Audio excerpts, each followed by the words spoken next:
우리 전후 좌우로 감사 미소로 인사하면서 예배를 시작하겠습니다. 감사 미소, 감사 미소, 감사.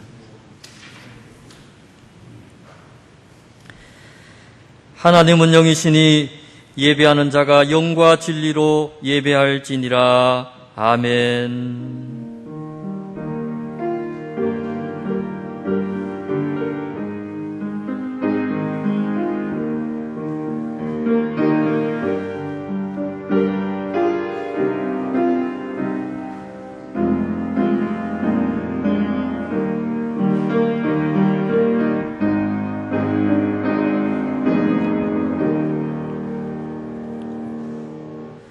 만민들아 우리 하나님을 송축하며 그의 찬양 소리를 들리게 할지어다. 그는 우리 영혼을 살려두시고 우리의 실족함을 허락하지 아니하시는 주시로다. 하나님을 찬송하리로다. 그가 내 기도를 물리치지 아니하시고 그의 인자하심을 내게서 거두지도 아니하셨도다. 아멘. 거룩하신 하나님, 주님의 백성들이 마음과 정성을 다하여 예배하오니 받아 주옵소서. 이 예배 속에 임하셔서 크신 사랑과 무한하신 은총을 내려 주옵소서. 걱정과 근심에 쌓인 채 방황하고 있는 자들에게는 성령의 감화를 주셔서 평안을 누리게 하시며 마귀의 유혹을 받고 실족하는 자들에게는 속히 끊을 수 있는 결단을 주옵소서. 저희들 모두 오늘의 예배를 통하여 하늘의 신령한 은혜를 경험하게 하시고 의로운 말씀으로 심지를 굳게 세울 수 있도록 도와주옵소서. 예배 주관자 되시는 우리 주 예수님의 이름으로 기원하옵나이다. 아멘.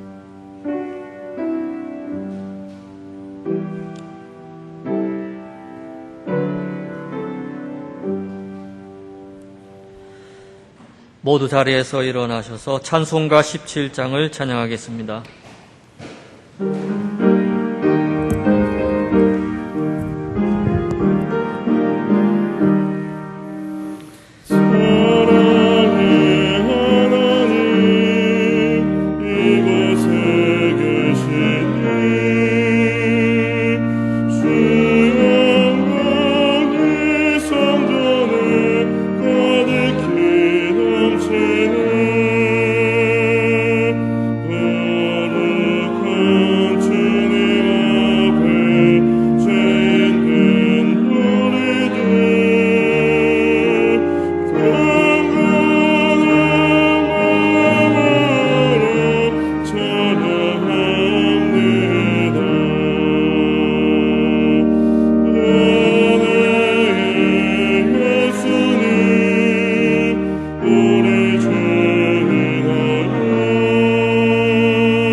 나는 전능하신 아버지 하나님 천지의 창조주를 믿습니다.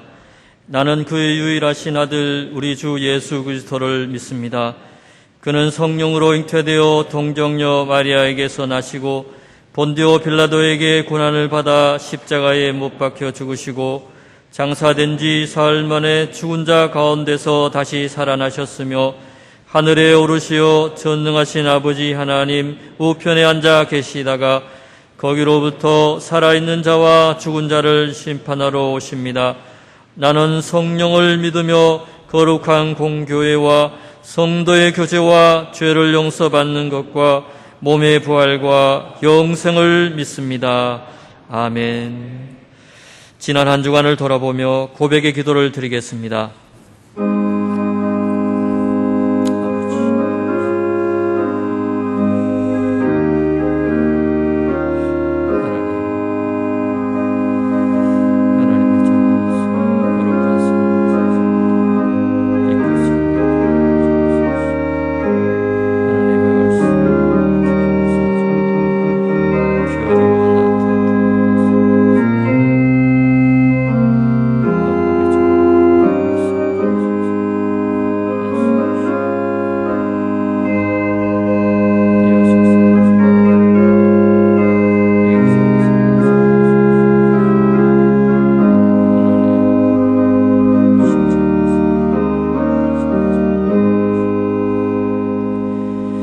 우리의 모든 죄와 허물을 용서하여 주옵소서. 예수님의 이름으로 이 고백의 기도를 드립니다. 아멘. 너희가 전에는 백성이 아니더니 이제는 하나님의 백성이요 전에는 긍휼을 얻지 못하였더니 이제는 긍휼을 얻은 자니라. 아멘.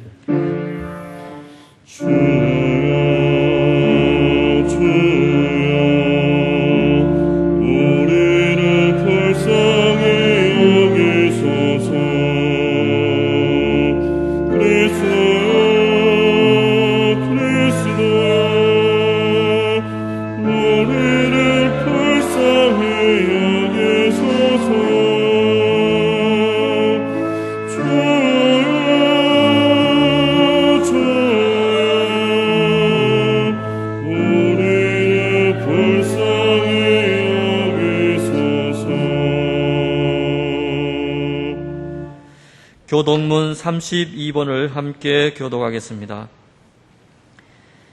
여호와여, 내가 주께 피하오니 내가 영원히 수치를 당하게 하지 마소서.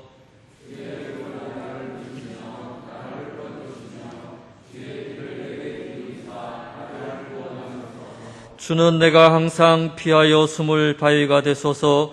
주께서 나를 구원하라 명령하셨으니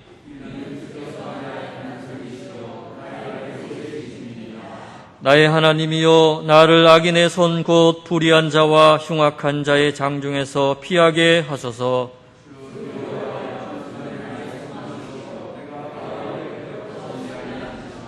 내가 모태에서부터 주를 의지하였으며 나의 어머니의 배에서부터 주께서 나를 택하셨사오니 아멘. 모두 자리에 앉으셔서 찬송가 337장을 찬양하겠습니다.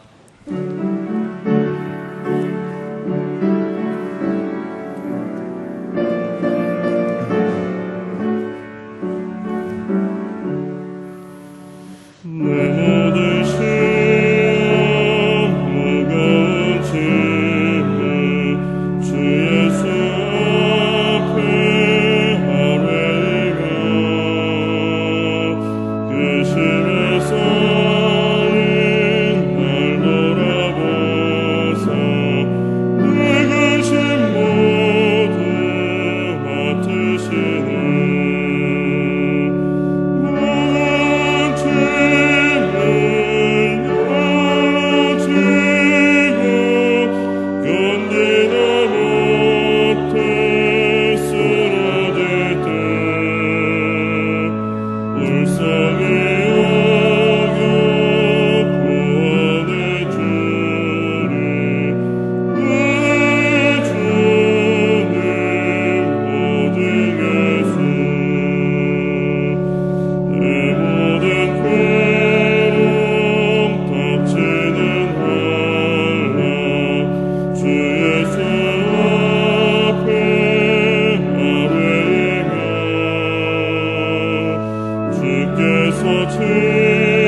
이어서 박기영 집사님께서 기도하겠습니다.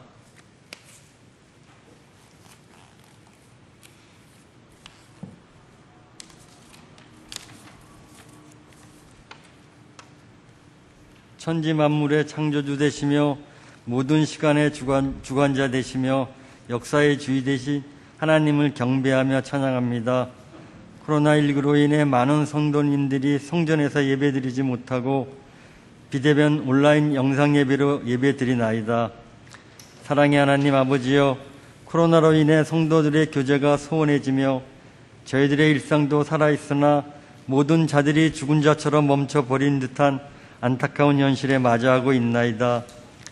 세상 속에서 하나님 앞에 신실하지 못하고 경건하지 못했던 저희들의 삶을 주님 앞에 모두 내려놓습니다.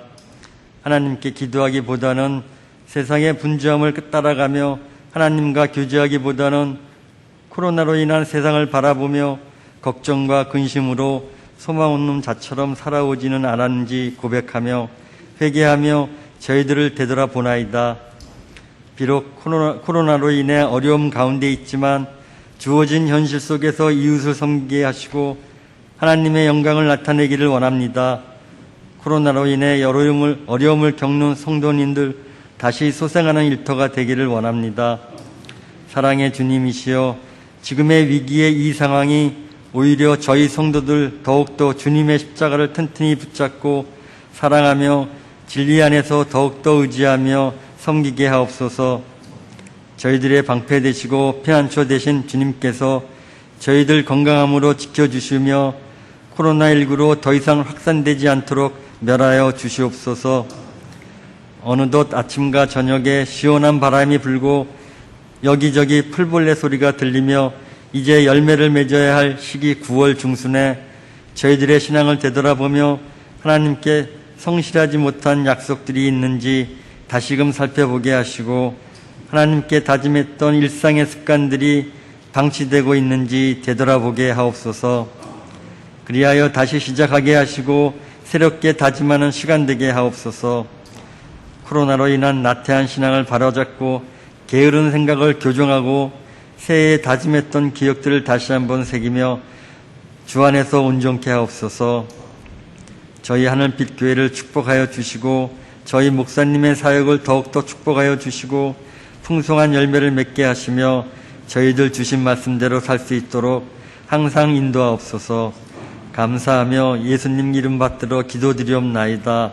아멘.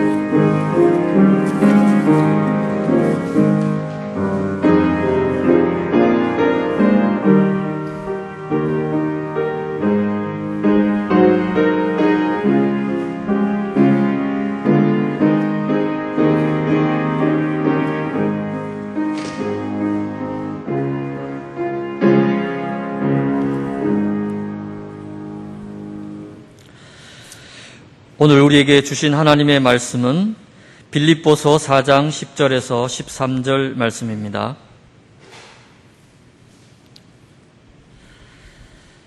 살아계신 하나님의 말씀을 봉독하겠습니다. 내가 주 안에서 크게 기뻐함은 너희가 나를 생각하던 것이 이제 다시 싹이 남이니 너희가 또한 이를 위하여 생각은 하였으나 기회가 없었느니라. 내가 궁핍함으로 말하는 것이 아니니라. 어떠한 형편에서든지 나는 자족하기를 배웠노니 나는 비천에 처할 줄도 알고 풍부에 처할 줄도 알아. 모든 일 곧 배부름과 배고픔과 풍부와 궁핍에도 처할 줄 아는 일체의 비결을 배웠노라. 내게 능력 주시는 자 안에서 내가 모든 것을 할 수 있느니라. 아멘. 할렐루야. 코로나 시대에 어떤 형편에서라도 하나님 앞에 예배드리는 영혼들에게 하나님의 은혜와 평강이 함께 하시기를 바랍니다. 코로나를 극복하기 위해서 여러 방법으로 노력하고 있습니다. 사회적 거리두기 참으로 중요합니다.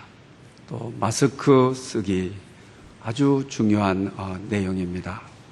또 이런 내용에 못지않게 코로나로부터 면역성을 길러주는 것이 웃음이라고 하는 것이죠. 어려울 때일수록 감사하고 웃고 살게 되게 되면 30%의 면역성을 높일 수 있다라고 하는 것입니다. 그래서 오늘은 감사와 평강의 삶이라 이런 제목으로 말씀을 드리려고 합니다. 먼저 정채봉 작가의 글을 하나 더 인용하겠습니다. 옛날에 어느 마을에 늘 불행이라고 하는 이름을 가진 분이 저기 있었습니다. 그래서 자기 자신을 늘 불행하다고 생각을 했습니다. 부모덕이 없다. 그래서 유산을 물려받지 못해서 불행하다고 생각했습니다. 또 여자복이 없다. 아내 가정에 덕을 보지 못해서 불행하다고 생각했습니다. 또 직장복이 없다. 어느 변변한 직장에 오래 뿌리 내리고 직장 생활을 하지를 못했습니다. 또 뿐만 아니라 자식복도 자기에게는 없다. 돈복도 없다. 늘 자기 자신을 그렇게 낙인 찍으면서 자기 이름을 늘 불행이로 이렇게 살아갔습니다. 근데 옆집에 사는 분은 늘 행복이라는 이름을 가지고 살아가는 분입니다. 그래서 어느 날 어떻게 웃음이 그쳐지지 않고 늘 행복하게 살아갈 수 있는가 해서 그 가정을 방문하였습니다. 가보니까 노모님을 모시고 살아가는 보통 어려운 가정이 아니었습니다. 또 뿐만 아니라 아내도 평범한 주부이고 그리고 또 직장을 다니고 어렵게 살았습니다. 그 집도 보니까 자기 집보다도 아주 작은 공간에 사는 것입니다. 그런데 이분은 무슨 일이든지 늘 감사하고 행복하고 그래서 늘 행복이라는 이름으로 사는 것입니다. 그래서 이 늘 불행이가 이 늘 행복에게 당신은 뭐가 그렇게 매일 즐거우냐? 와보니까 뭐 즐거울 것도 없는데 왜 이렇게 늘 행복하고 즐겁게 사는 이유가 뭐냐? 그랬습니다. 그랬더니만은 늘 행복이가 늘 불행이의 손을 잡고 길 건너편에 있는 병원으로 안내하게 되어지는 것이죠. 그래서 병원에 가서 먼저 수술실을 들리게 되는데 생사가 왔다 갔다 하는 이들이 수술을 기다리면서 아주 긴장되어 있는 상태를 보게 됩니다. 응급실을 또 들리게 되죠. 교통사고로 의식 불명의 환자에게 온갖 링게루를 꼽아놓고 있는 것입니다. 병실로 들리는 것이죠. 여기저기가 아파서 앓는 소리가 흘러나오게 되는 것입니다. 그리고 영안실로 들렸죠. 자식을 잃어버리고 슬피 우는 부모의 울음소리를 듣게 되는 것이죠. 그래서 늘 행복이가 늘 불행이의 손을 잡고 조용한 곳으로 가서 봐라. 우리는 건강이 있으니까 얼마나 우리가 감사하냐. 그리고 집에 가게 되게 되면 우리를 기다려주고 밥을 내놓고 기다리고 우리를 걱정해주는 아내가 있고 자식이 있으니까 얼마나 행복하냐. 또 집은 작지만은 머리 둘 곳이 있으니까 얼마나 행복하냐. 늘 불행이가 이 이야기를 조용히 듣게 되는 것입니다. 그러면서 이 책의 말미는 그렇게 이야기합니다. 불평거리가 마음에 생길 때 늘 행복이는 바깥에 나와서 숨을 한번 크게 쉬어본다. 공기가 있구나. 그래서 내가 살아 있구나. 없는 것보다도 있는 것을 생각하는 것이 행복의 비결이다. 이렇게 이야기하죠. 그리고 이미 주어진 것에 감사하는 것이 없는 것을 아쉬워하거나 불평하는 것이 마음의 평강을 깨는 것이다. 그러면서 죽어서 큰 무덤을 남기고 화려한 무덤을 남기는 것보다 현재 꽃 한 송이를 소중히 여기고 아름답게 여기고 꽃 한 송이에게 깊게 감사하며 살아가는 것이 마음의 평강이다. 이것이 행복의 비결이다. 이렇게 소개합니다. 사랑하는 여러분, 감사는 마음의 평강과 밀접한 관계를 가지고 있습니다. 우리가 살아가면서 있는 것을 즐기게 되게 되면 행복한 것입니다. 그러나 없는 것을 불평하고 원망하기 시작하게 되면 끝없이 마음의 평안은 깨어지고 많은 것입니다. 특히 어려운 시대에 코로나 시대를 살아가면서 세상을 이기는 평화롭게 살아가는 지혜가 앞에서 2시간 정도 말씀을 우리가 드렸습니다마는 피로를 느낄 때, 결핍을 느낄 때, 아쉬움을 느낄 때 지금까지 받은 거 충분합니다. 부족함이 없습니다. 감사합니다.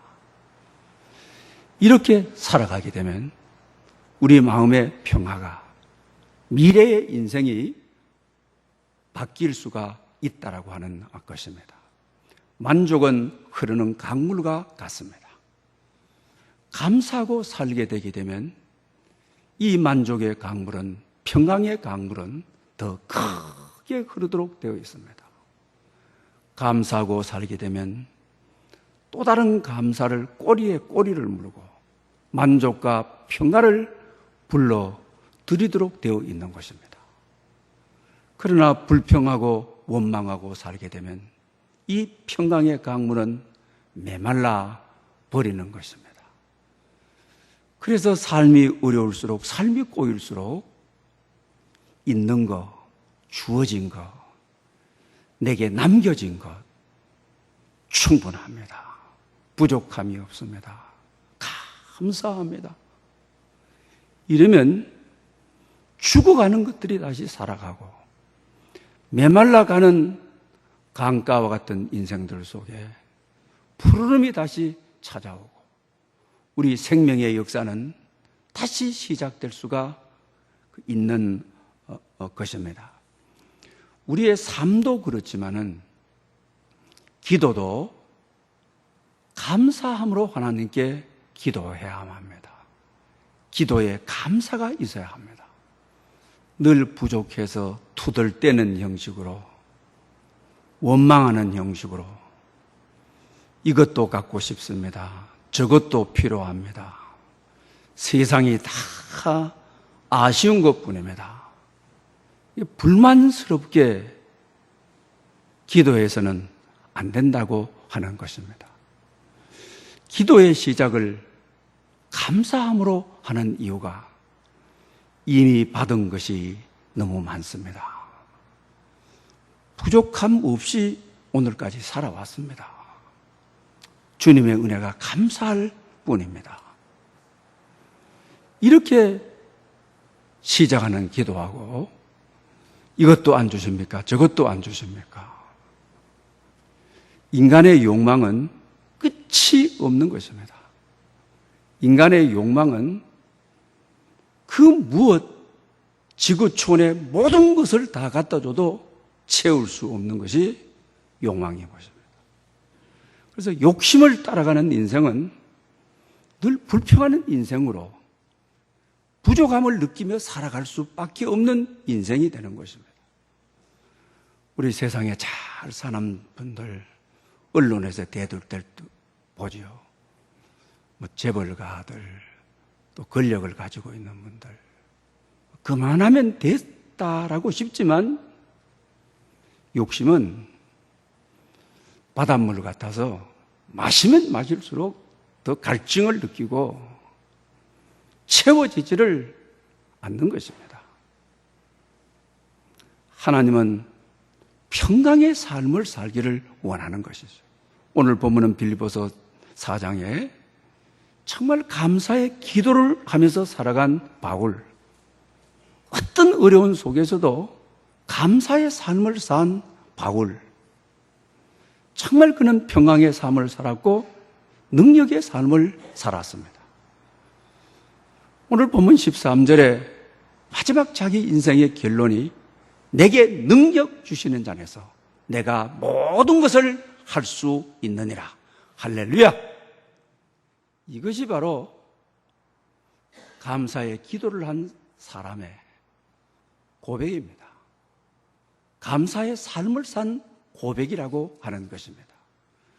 그러면서 본문 11절에 보게 되면 내가 어떤 형편에도 자족하기를 배웠다.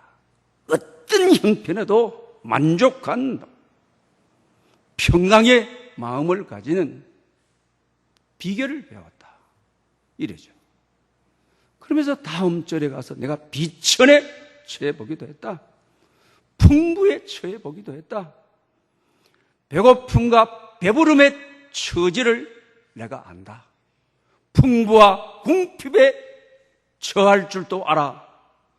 일체의 자족의 비결을 배웠다. 만족의 비결, 마음의 평강의 비결. 이걸 배웠다. 이걸 내가 안다. 이렇게 고백하고 있는 것을 봅니다. 우리가 인생에 피로가 많건 적건 기도가 응답되었든 안 되었든 바울의 이 풍성한 자유함, 편안함, 피로가 많다고 해서 적다고 해서 감사하고 원망하고 기도가 응답되고 안 됐다고 해서 만족해하고 불평해하고 아니라고 하는 것이죠. 어떤 형편에 있든지 마음의 평안을 누리는 만족의 인생의 비결을 내가 아노라. 이러는 것이죠. 인생을 통달한 자의 고백인 것이죠. 환경의 지배를 받지 않는다. 가난하기 때문에 불편하고 궁핍함 때문에 불편하고 비천에 처했기 때문에 원망하고 아니다. 그때도 마음의 평화를 누리는 자족하는 만족하는 그 삶의 비결을 내가 알고 그 삶을 내가 살아왔다. 감사의 기도가 감사의 삶을 살아서 환경의 지배를 받아가지고 울매불매 불평하고 원망하는 것이 아니라 환경을 다스리라, 지배하라, 정복하라, 땅에 충만하라. 하나님의 창조의 원리대로 궁핍에 처할 때도 그 환경을 내가 다스릴 줄 알고 지배하고 통치하고 그 가운데도 마음을 평화를 누리는 위로부터 주시는 하나님의 평화를 누리는 삶의 비결을 내가 아노라. 이러는 것이죠. 얼마나 삶을 통달한 사람, 삶을 달간한 사람의 고백인 것을 알게 되어지는 것입니다. 그러므로 우리가 기도할 때 감사함으로 기도해야 합니다.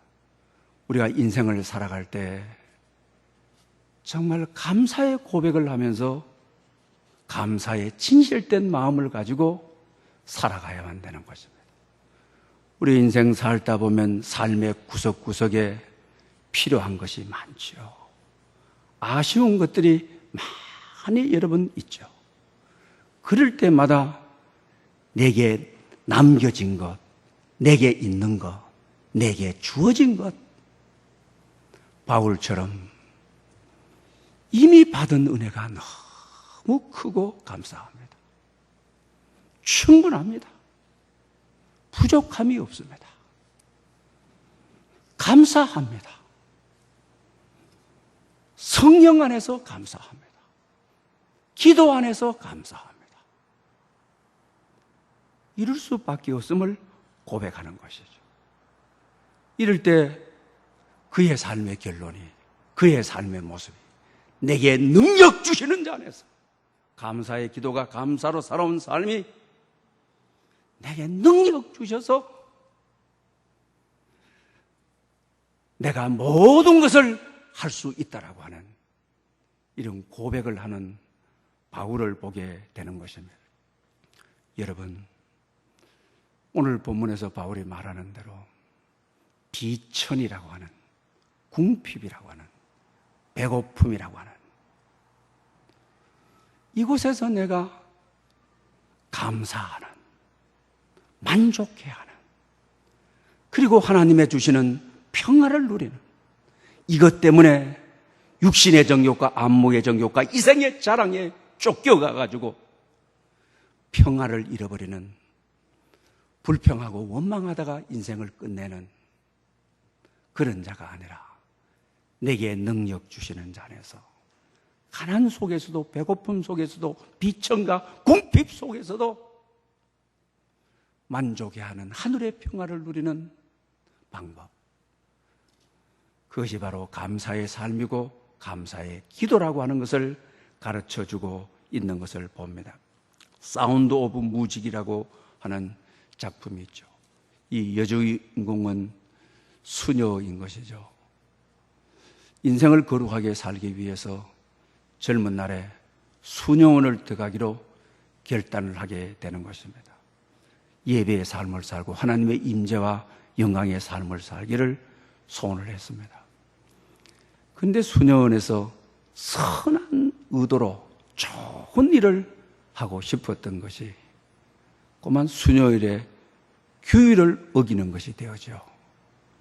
그래서 수녀원에서 쫓겨나야 되는, 정말 선한 의도로 좋은 마음으로 했는 것이 규율을 어기는 죄가 되어버리게 된 것이죠. 또 세상 일을 하다가 넘어지게 되면 다른 사업하고 다른 일거리 찾아가면 되지만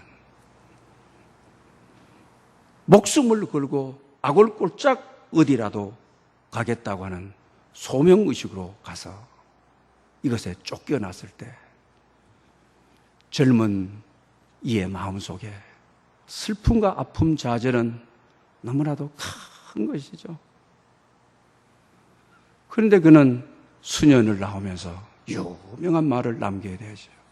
하나님께서 하나의 문을 닫으실 때 또 하나의 문을 연다. 감사의 사람은 절망의 시간에서도, 바울이 오늘 말하는 비천의 시간에서도, 배고픔의 시간에서도, 궁핍의 시간에서도 이 시간에 불평의 문에서 서성거리지 않고 감사의 문고리를 잡는 이 절망의 시간에 소명을 받아서 소명을 내려놓아야 되는 이 터지는 시간에 그는 오히려 나는 불평의 문으로 들어가지 않는다. 감사의 문인 내일의 희망의 문을 연다. 사랑하는 여러분, 감사와 평강을 누리는 사람은 어떤 사람입니까? 인생을 살다가 이와 같은 처지에 놓여 있을 때, 이와 같은 아픔에 놓여 있을 때도 불행의 문고리를 잡고 우는 내 팔자, 내 신세 타령하는 것이 아니라 하나님은 희망에 따른 한 문, 하나님이 예비하신 한 문, 감사를 노래하고 감사의 문고리를 잡고 내일의 미래를 예비하는 것입니다.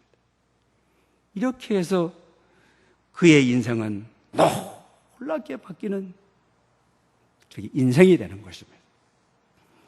어려움이 짙으면 짙을수록 감사의 기도로, 감사의 고백으로 살아야 합니다. 이미 주신 은혜가 충분합니다. 부족함이 없습니다. 정말 진심으로 감사합니다. 바울이 범사에 감사하라고 했던 것처럼 우리는 이 말을 어려움 앞에, 결핍을 느낄 때마다, 환난 앞에 외쳐야 합니다. 고백해야만 합니다. 영혼을 다하여 부르짖어야만 합니다. 바울이 감옥에서도 바울과 실라가 정말 절망해야 될 순간에 하나님을 찬양하는 것이죠. 인생을 바꾸는 것입니다. 복음의 할로레를 여는 것입니다. 이것이 바로 하나님의 역사요, 하나님의 능력인 것입니다. 요사이 우리 다니엘서를 성경 통독 시간에 읽고 있습니다. 다니엘서 6장을 이번에 읽다가 너무 말씀이 마음에 칵 꼽히는 말씀이 있었습니다. 다리오 왕 때였습니다. 다리오가 왕이 되어서 120명의 고관을 세워서 신바벨론 제국을 통치하게 됩니다. 그리고 총리 3명을 세우게 되는데 그 중에 한 명이 다니엘입니다. 그 다니엘이 아주 민첩하고 아주 범사에 감사하는 사람이죠. 3 총리 가운데 수석 총리를 다리오 왕은 세우고 싶었습니다. 그런데 바벨론에서 총리가 된 분이 저 유다에서 굴러 들어와 가지고 포로로 잡혀와 가지고 감히 이 대바벨론 제국을 통치하는 수석 총리 받아들일 수 없다 해서 계략을 만들게 되는 것이죠. 앞으로 30일 동안 다른 신에게, 다른 사람에게 구하거나 기도하는 사람은 사자굴에 잡아 넣는다고 하는 조서를 만들어서 왕의 의인까지 찍어 놓은 것이죠. 그리고 다니엘도 자기가 하루에 3번씩 자기 윗방에 들어가서 창문을 열고 예루살렘을 위해서 기도하는 사람인데 틀림없이 자기를 죽이기 위한 계략임을 너무나도 그 조서를 보니 흔하게 아는 것이죠. 해석을 잘하는, 인생의 문제를 잘 풀어가는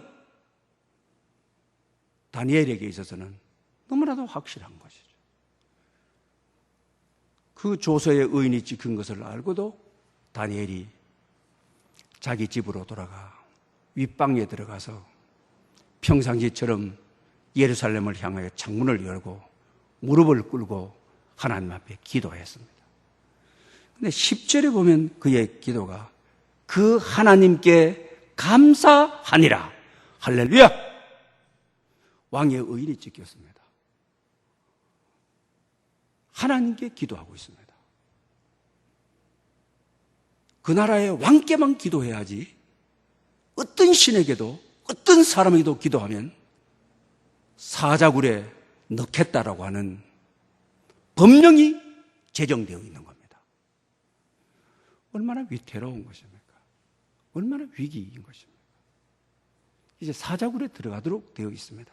꼼짝 못하게 당하도록 되어 있습니다. 그는 하나님께 감사하니라. 무슨 감사를 했겠습니까? 지금까지 여러분에게 말씀드린 대로 다니엘이 인생을 살펴보니 젊은 나이에 포로로 잡혀왔습니다. 죽을 몸입니다. 그런데 바벨론 고관들의 눈에 띄어서 3년 동안 바벨론의 학문을 공부하는 대제국의 학문을 공부해서 지혜자가 되는 하나님, 지금 죽어도 한이 없습니다. 지금 죽어도 원망이 없습니다. 불평이 없습니다. 지금까지 살아온 것, 포로 청년으로 대바빌론 제국의 총리로 살게 한 것 충분합니다. 만족합니다. 여호와는 나의 목자시니 내게 부족함이 없습니다. 하나님 감사합니다. 창세기 전체에 흐르는 감사 고백, 선악가가 주는 감사의 메시지를 통하여 보면 이미 그는 성경을 해석하는 자로서 하나님 앞에 받은 은혜가 지금까지 너무 큽니다.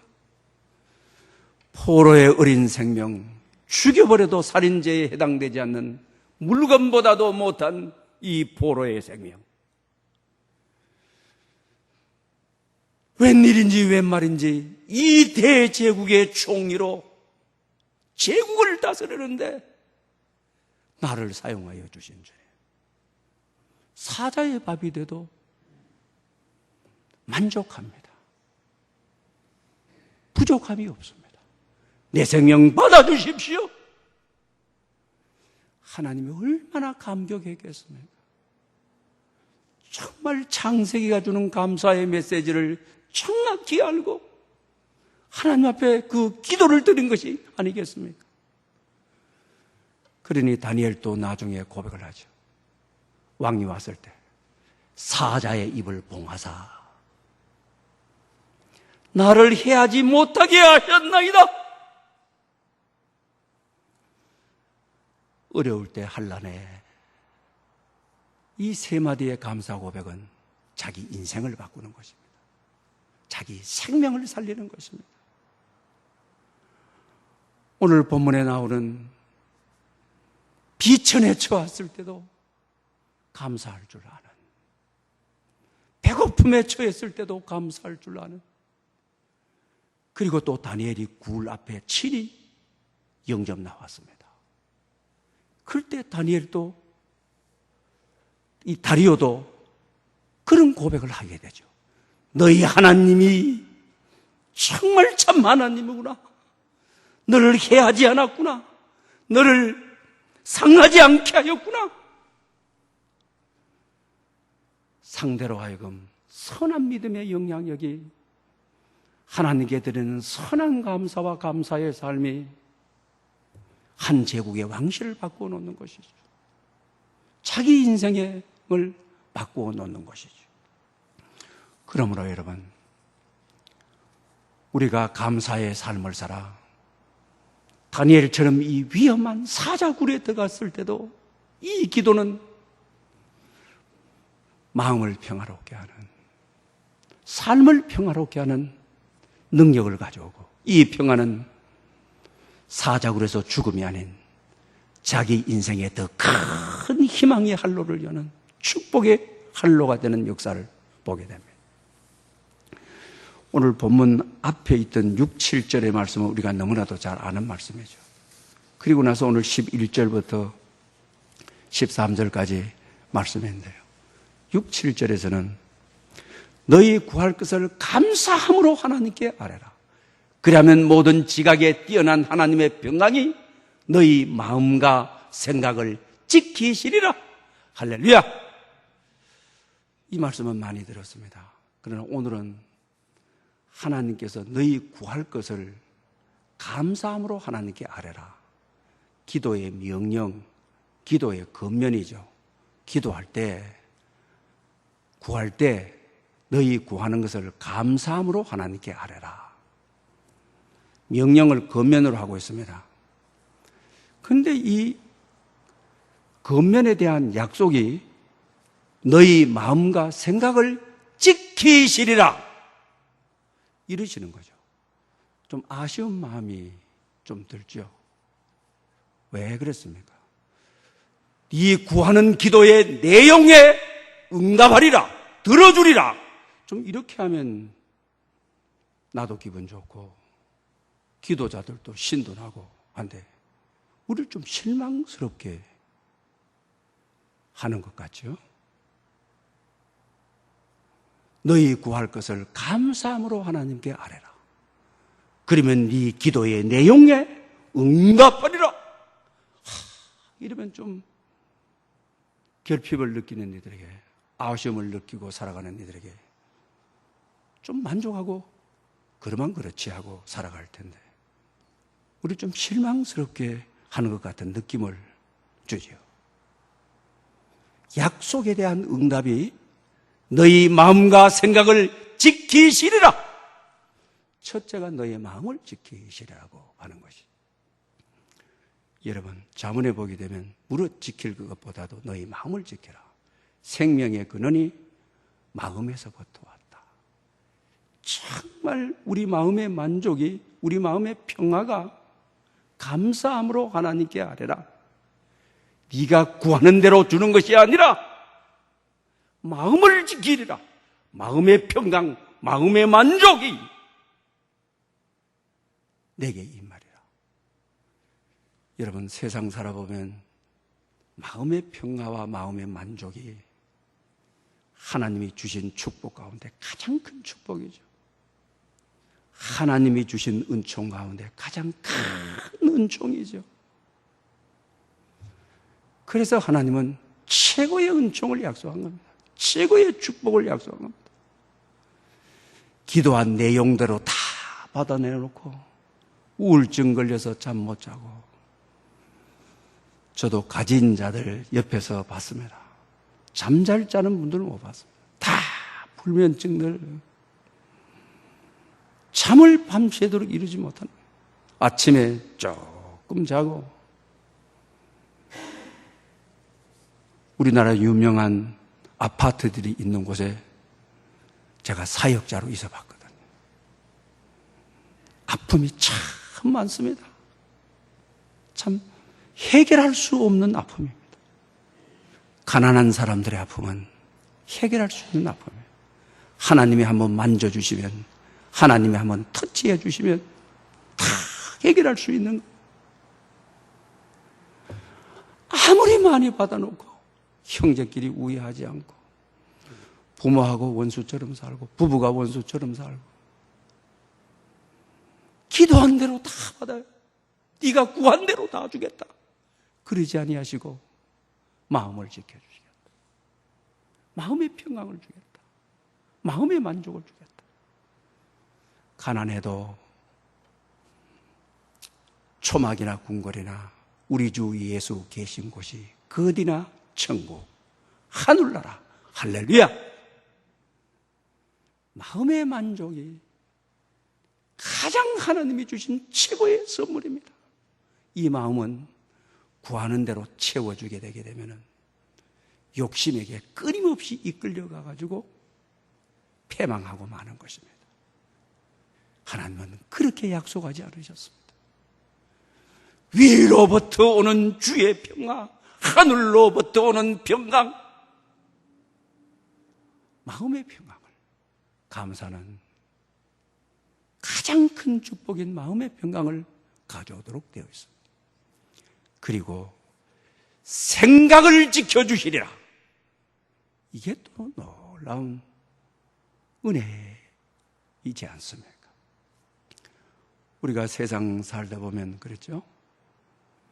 기도하고 살다가 응답이 안 됐으면 실망하죠. 아, 나는 응답이 없는 사람인가 봐. 하나님이 나를 사랑하지 않는 사람인가 봐.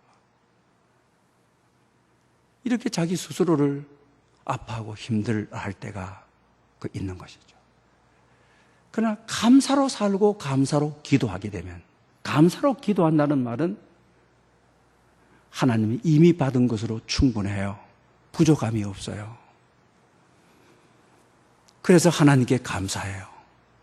그러나 부족한 것이 없고 충분하지만은 아쉬움이 있고 더 필요가 있고 더 가져야 될 것이 있어서 하나님이 안 들어주셔도 되지만 들어주시면 하나님의 영광을 위해서, 더 큰 감사로 이웃과 하나님의 나라를 위해서 이렇게 기도하는 것이죠. 그러니 기도 응답이 안 되어도 하나님 안 들어주셔도 돼요. 이미 받은 것으로 만족해요. 받은 것으로 충분해요. 이러니 안 들어줘도 원망이 없는 거죠. 불평이 없는 것이죠. 들어주셔도 내 필요가 채워지는 것이죠. 내 문제가 해결된 것이죠. 그러면 그걸 가지고 육신의 정욕을 위해서 죄를 짓지 않고 다른 감사의 내용을 위해서 선하게 살아가게 되어지는 것이죠. 그렇기 때문에 안 들어줬을 때 너희 생각을 다스리시리라. 원망하고 불평하고 사탄이 감사로 기도하다가 받은 것이 너무 많은데 안 들어주셔도 돼요. 부족함이 없어요. 이렇게 시작된 기도가 안 들어주셨다 해도 하나님의 말씀을 이해합니다. 내 생각을 하나님이 다스려 주시는 것입니다. 하나님의 뜻을 알겠습니다. 나를 향한 미래의 계획을 알겠습니다. 지금 내게 필요한 것이 아니라 장래에 하나님이 필요한 시기에 채우실 줄을 믿습니다. 내 생각을 지키시니 불평하고 원망하고 주항하고 40일 기도했는데 100일 기도했는데 이렇게 되지 않는다는 것이죠. 감사로 기도하는 자는 이렇게 되는 법이 없습니다. 왜? 하나님이 생각을 다스려줘서 하나님의 주권을 인정하게 하고 하나님의 생각이 내 생각보다도 더 깊고 더 위대하고 더 높음을 찬양하는 것이죠. 2014년도에 북한에 억류됐던 케네스 배 선교사님이 2년 동안 억류되었다가 우리 미국의 활동으로 말미암아 풀려나게 되어지게 된 것이죠. 이분이 15차례나 한국 사람인데 미국 시민권을 가지고 선교사가 돼서 미국 선교사로 북한을 15번이나 드나들면서 그들을 돌아보고 그들에게 희망을 찾으려고 했습니다. 그런데 그가 너무 가난하고 굶주려 있는 그들을 보고 기도를 하는 영상을 서방으로 보낸 거죠. 그러니까 이거 북한을 이렇게 너무 가난하게 배고픈 자들만 있는 자로 이런 영상이 떠돌르니까 북한 체제를 허물려고 한다라고 하는 죄를 정하게 되어지는 것이죠. 그래서 15년 노동교화형을 처하게 됩니다.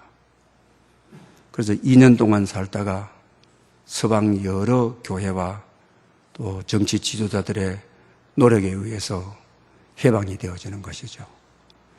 그리고 미국 돌아가서 미국 언론과 인터뷰를 하는 모습을 우리나라 신문에서 소개한 것을 보았습니다. 그 노동교화형을 받아서 2년 동안 얼마나 억울하고 처참하고 힘들었느냐고 하죠. 그런데 이 선교사님이 아닙니다. 나는 복을 받았다고 생각하고 정말 하나님께 감사했습니다. 내가 이렇게 된 것이 복음의 문이 열리는 기회가 될 수 있었기 때문에 서방 사회에게 알릴 수 있는 기회가 될 수 있었기 때문에 또 내 신앙을 내 스스로 증명해보는 기회가 될 수 있었기 때문에 나는 하나님께 정말 감사했습니다. 오늘 본문에 너희 구할 것을 감사함으로 하나님께 아뢰라. 끝에 가서 너희 마음과 생각을 지키시리라. 생각을 지키시리라. 정말 감사의 기도를 복으로 아는 그 기도를 하나님이 그 생각을 지켜주셔가지고 하나님 억울합니다. 원통합니다. 좋은 일 하러 왔다가 선교하러 왔다가 이 굶주린 사람들 도와주려고 왔다가 15연 교화형이 무슨 말입니까? 개인적으로 생각하면 이런 생각할 수 있잖아요. 원통하고 분하고 너무 처절하고 미국 사람으로서 너무 어려운 사회에 와가지고 그것도 노동교화형을 이런 중노동을 해보지 않는 사람이 하면서 별별 생각을 다 하지 않았겠습니까?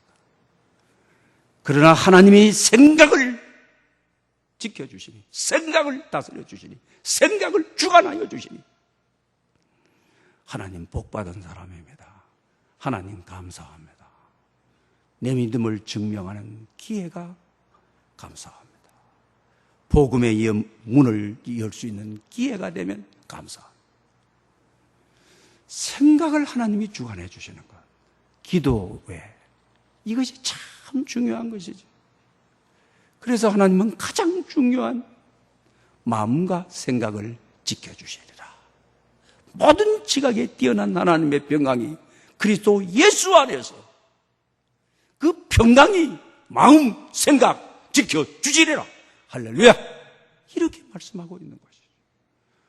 왜 우리가 감사하며 살아야 되느냐? 또 그 감사의 내용이 지금까지 충분합니다. 부족함이 없습니다. 하나님 정말 진심으로 감사합니다. 이 세 마디가 우리의 마음과 생각을 하나님이 지켜주시는, 많이 가졌든 못 가졌든 기도의 응답이 됐든 안 됐든 하나님은 분명하게 마음과 생각에 평강이 주장하도록 지켜주시리라. 그것은 확실한 진리로 우리에게 말씀하시는 거예요. 코로나 시대에 여러분 가정 구석구석이 하시는 일 구석구석들이, 삶에 계획한 많은 구석구석들이 부족을 느끼고 아쉬움을 느끼고 불평하기 좋고 원망하기 좋은 시대에 살고 있습니다. 그런 때일수록 이미 가진 거, 이미 하나님이 주신 거, 내게 있는 것에 대해서 하나님이 이미 주신 것으로 충분해서 감사합니다. 부족함이 없어서 감사합니다. 그러나 내 삶에 더 가져야 되고 더 결핍을 느끼는 곳에 구하는 것을 감사함으로 아뢰라고 하셨으니 구합니다. 기도합니다. 감사함으로 아뢰입니다. 그럴 때 내 삶의 모든 능력에 더욱더 선한 영향력을 행사할 수 있도록, 하나님의 살아계심을 드러낼 수 있도록 나를 사용해 주시옵소서. 이렇게 기도하는 여러분 될 수 있기를 축원합니다. 기도드리겠습니다. 주님, 감사의 마음으로 기도하고 감사의 삶을 살아 하루하루가 평강의 삶이 되게 하옵소서. 감사로 조건의 구애를 받지 않고 환경을 지배하고 통치하며 살아가는 평강의 삶이 되게 해 주시옵소서. 예수님의 이름으로 기도 올리옵나이다. 아멘. 오늘 주신 말씀을 생각하면서 찬양하면서 준비한 예물을 드리겠습니다. 찬송가 431장 드립니다.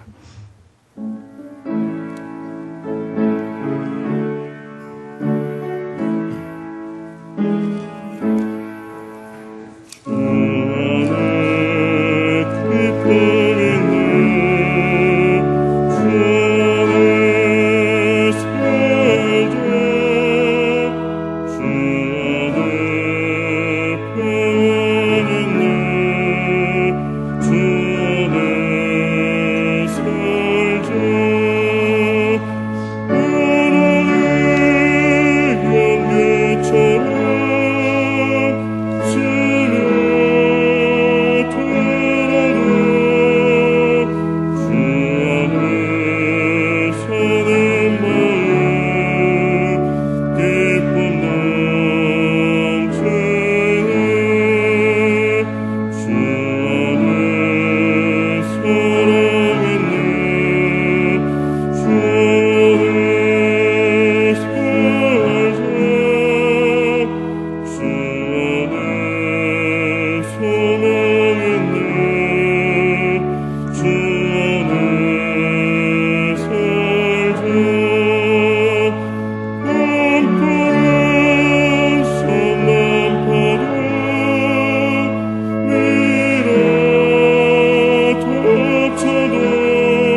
기도드리겠습니다.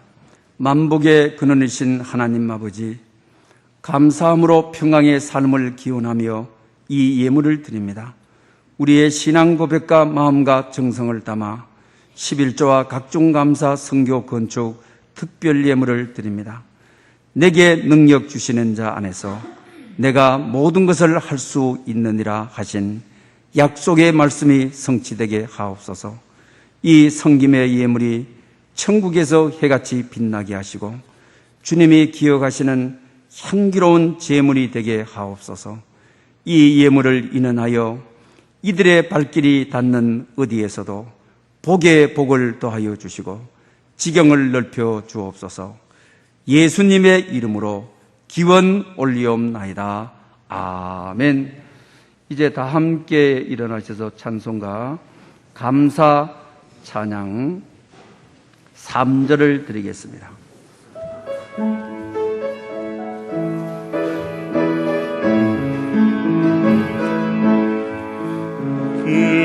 그가를 찬미고 감사 찬미고 다시 감사 떠지는 사랑의 가장 이루할 양식 감사 기쁨과 슬픔도 감사 하늘 평안에 감사 내일의 희망에 감사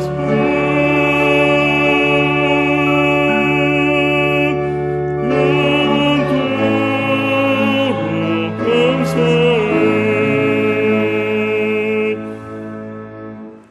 지금은 우리 주 예수 그리스도의 은혜와 하나님 아버지의 크신 사랑과 성령님의 충만함이 감사의 기도, 감사로 평화의 삶을 살기를 기원하는 모든 심령들과 이 땅에 세우신 모든 교회들과 주의 국류를 기다리고 있는 지구촌 위에 영원히 함께 계시옵기를 축원하옵나이다. 아멘.